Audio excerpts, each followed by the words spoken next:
इसमें पानी? पंप तो आपका खराब है, आपका उस दिन भैया हमारा नहीं है। निकालोगे पानी? रात में निकालते जाता है, कब निकलता है। लेकिन भर जाता है। अच्छा, वो आपका नहीं है? दूसरा ठेकेदार है, हम इधर के।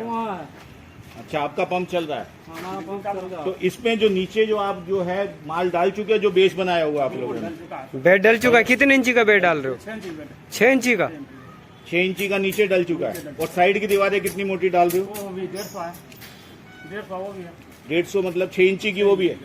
6 इंची की वो है, 6 इंची का बेड डला है और 6 इंची की दीवारें है। सरिये कितने mm का यूज कर रहे हो? 10 mm को साहब। 10 mm का सरिया है ये? 10 mm का। कितने इंची की दूरी पे सरिया है? 8 इंची की दूरी पे ये सरिया डल रहा है। तो देख सकते हैं कि आप ये मानक जो ये कार्य कर रहे हैं, कारीगर बता रहे हैं, और ये पानी में खड़े होकर इस टाइम कार्य कर रहे हैं। ये कह रहे हैं रात को हम निकालते हैं पानी, और दिन में जब फिर दोबारा यहाँ पे यही सेम पानी भर जाता है।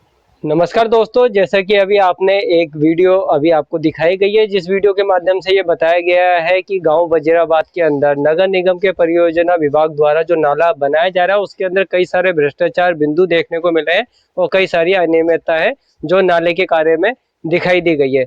और गांव वजीराबाद के स्थानीय लोगों ने, सामाजिक कार्यकर्ताओं ने जब इस कार्य की टेंडर की कॉपी निकाली तो जो भ्रष्टाचार का जो शक था वो कहीं ना कहीं यकीन में बदला और जो कई बड़े भ्रष्टाचार के जो बिंदु है वो प्रकाश में आए।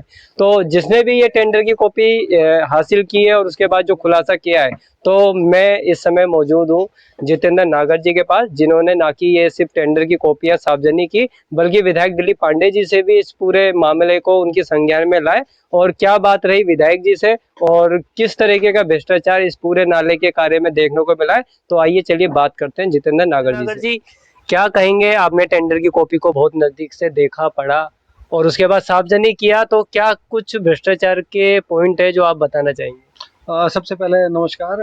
आप सब जो मुझसे रूबरू हैं आप सबको भी नमस्कार।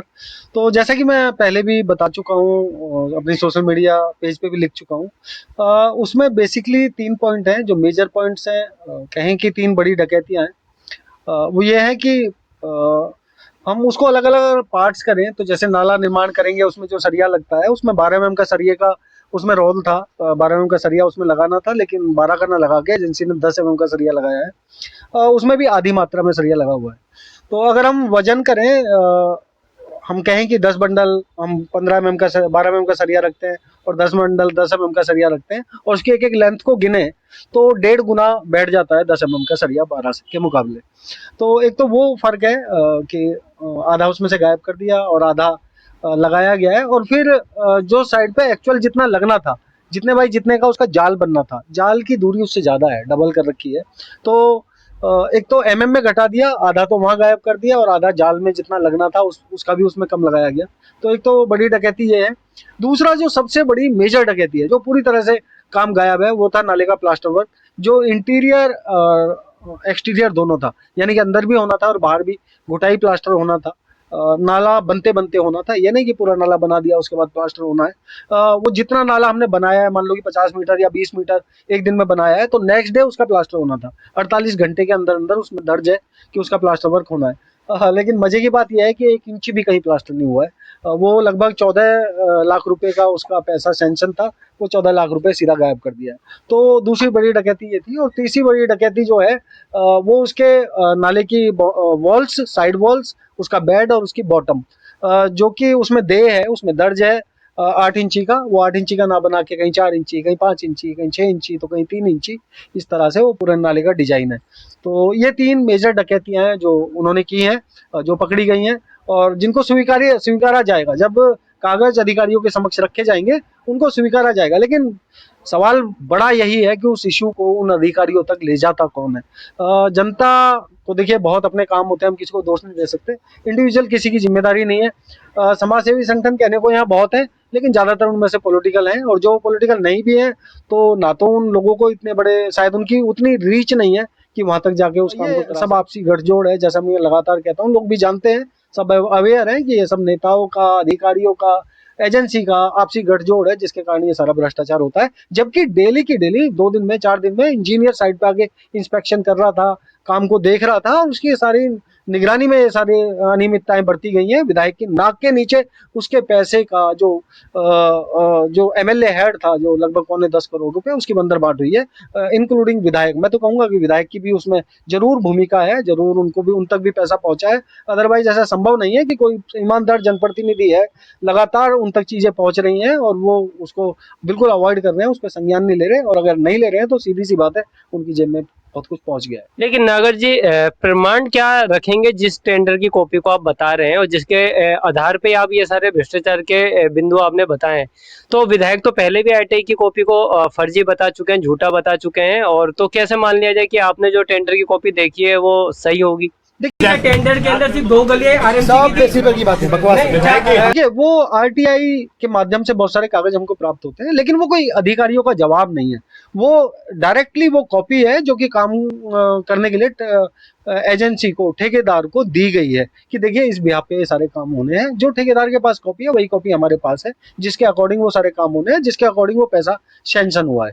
तो उसमें कोई अगर मगर की बात ही नहीं है। उसमें कोई इंडिविजुअल ये कह दे कि जी देखिए आरटीआई के कागज फर्जी हैं। आरटीआई के कागजों में कुछ गोलमोल होता है, अधिकारीगण कुछ गोलमोल करके जवाब उसका दे देते हैं, वो एक अलग बात है। लेकिन ये टेंडर की सर्टिफाइड कॉपी है।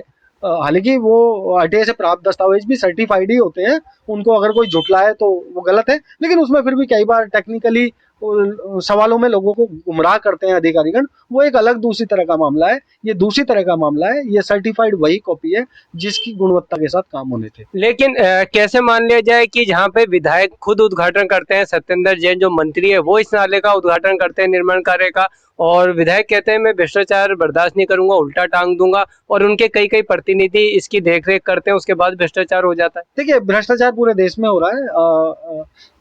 हमारे प्रधानमंत्री तक कह चुके हैं, भ्रष्टाचार पे अंकुश लगाने की बात कह चुके हैं। ये सब पॉलिटिकल बयानबाजियां हैं, जनता इनकी आदी है, लोग सब समझते हैं, अपने आप को हर नेता पाक साफ बताता है।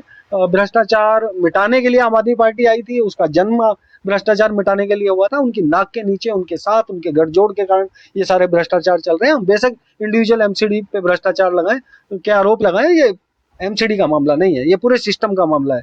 चाहे आप पीडब्ल्यूडी की बात लो, सीपीडब्ल्यूडी की बात लो, एमसीडी की बात लो, अदर एजेंसीज की किसी की भी बात लो, ये सब में अनियमितताएं बढ़ती जाती हैं और जनता के पैसे की बंदरबाट होती है। तो जितनी भी आपने जब विधायक की जानकारी में ये सारी बात लाई, विधायक जी ने कहा कि इस पे वो कुछ ना कुछ कार्रवाई करेंगे, उसके बाद देखा गया था कि एक मीटिंग भी हुई थी नगर निगम के अधिकारियों के साथ। क्या लगता है, क्या जांच को लेके कुछ गंभीरता दिखाई देगी विधायक की तरफ से? बिल्कुल बकवास बात है, मैं बिल्कुल भी नहीं मानता इस बात को। देखिए, किसी भी काम के लिए जब हम उसको कराना चाहते हैं तो उस पर लगातार फॉलोअप होता है। अगर विधायक वास्तव में उनको ये सबकी जांच करानी थी तो उनको जब पहली रिपोर्ट ही उनके पास पहुंची थी तभी उनको इंस्पेक्शन कर लेना चाहिए था। विधायक प्रतिनिधि उन्होंने छोड़े हुए हैं, रोज वो काम को देख रहे हैं, क्षेत्रीय कार्यकर्ता उनके साथ हैं, लगातार वो उनके सामने बात रख रहे हैं, देखिए जी गड़बड़ियां है, लोग परेशान हैं, आपको इंस्पेक्शन करना चाहिए, आपको जाना चाहिए, वहां जाके जांच करनी चाहिए। हम लगातार लिख रहे थे, आप लगातार लिख रहे थे, गुजराबाद की जितनी मीडिया है, जितने सामाजिक लोग हैं, वो लगातार लिख रहे थे कि सारी अनियमितताएं बढ़ती जा रही हैं, गड़बड़ियां हैं, भ्रष्टाचार है, लेकिन कभी कोई स्टैंड लिया नहीं गया।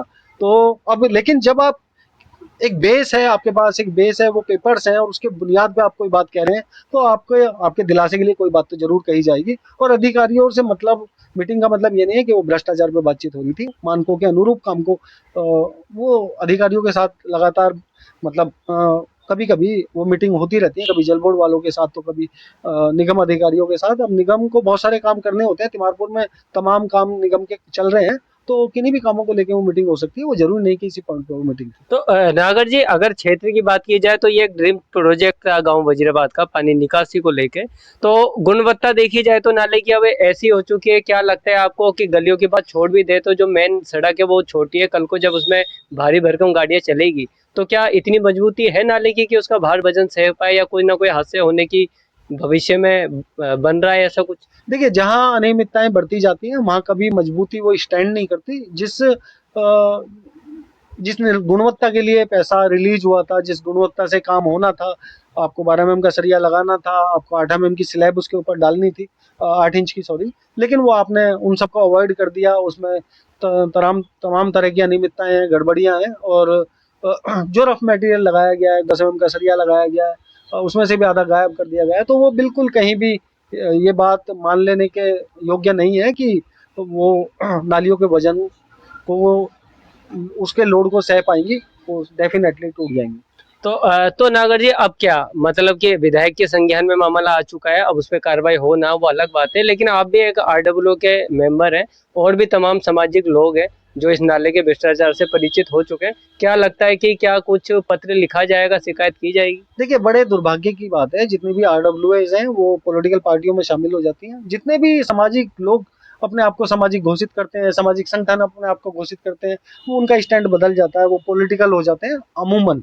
यहाँ भी ऐसा ही है, वजीराबाद में भी ऐसा ही है। जितनी भी आरडब्ल्यूएज है, कोई किसी पार्टी का पदाधिकारी है, कोई किसी पार्टी में, कोई किसी पार्टी में, राजनीतिक खेल ज्यादा होते हैं, सामाजिकता तो बची ही नहीं है। और ये सारा जो जो समाज तंत्र है वो पूरा भ्रष्ट तंत्र हो चुका है। मैं तो यही कहूंगा कि अनैतिकता फैल चुकी है समाज में। लोगों को अपने अपने से मतलब है और अपने काम से ही समय नहीं है, तो बड़ा मुश्किल है सबको एकजुट होके और संघर्ष करना, इस रास्ते चलना। क्योंकि सवाल केवल एक चिट्ठी लिख देने का नहीं है, उसके लगातार फॉलोअप का है, उस पर लगातार प्रश्न उठाने का है। आपके पास कोई जवाब आता है, आप फिर एक कोई सवाल करते हैं, उस पर लगातार मेहनत करने की जरूरत होती है। उतनी हिम्मत लोगों में बची नहीं है। तो मुझे नहीं लगता कि समाज की ओर से कोई पहल होगी तो चिट्ठियों तक हो सकती है, पहले भी होती रही है। लेकिन इस नाले पे कुछ हो जाएगा, इस नाले पे कोई जांच बैठ जाएगी, इस नाले के निर्माण में सुधार हो जाएगा, वो मुझको 100% असंभव